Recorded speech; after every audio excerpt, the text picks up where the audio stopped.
Data science is founded upon making observations of the world around us.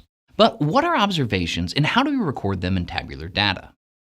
An observation is a recording of the qualities and quantities of an observable phenomenon in the natural world.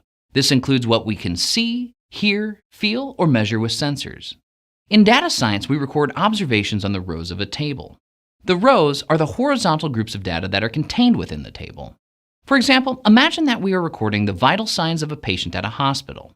For each observation, we would record the date of the observation, the patient's heart rate, their temperature, and other vitals.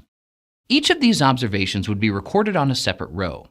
What's important to note is that all of the data in a row of data belong to the same observation. For example, a row of data can be an observation of a person, a place, a thing, or a set of sensor readings at a specific time. In data science, we want each row to contain one and only one observation. Essentially, each row should record one and only one person, place, or thing being observed at a given time. Outside of data science, the rows of a table of data go by various names. First, you may simply hear them referred to as rows for obvious reasons. In computer science, they're often referred to as tuples or tuples, which is a mathematical term for a list of data.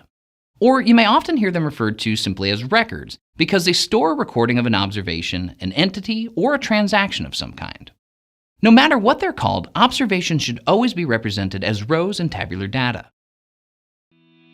To learn more, please click the link in the description. For more content like this, please be sure to like, share, and subscribe.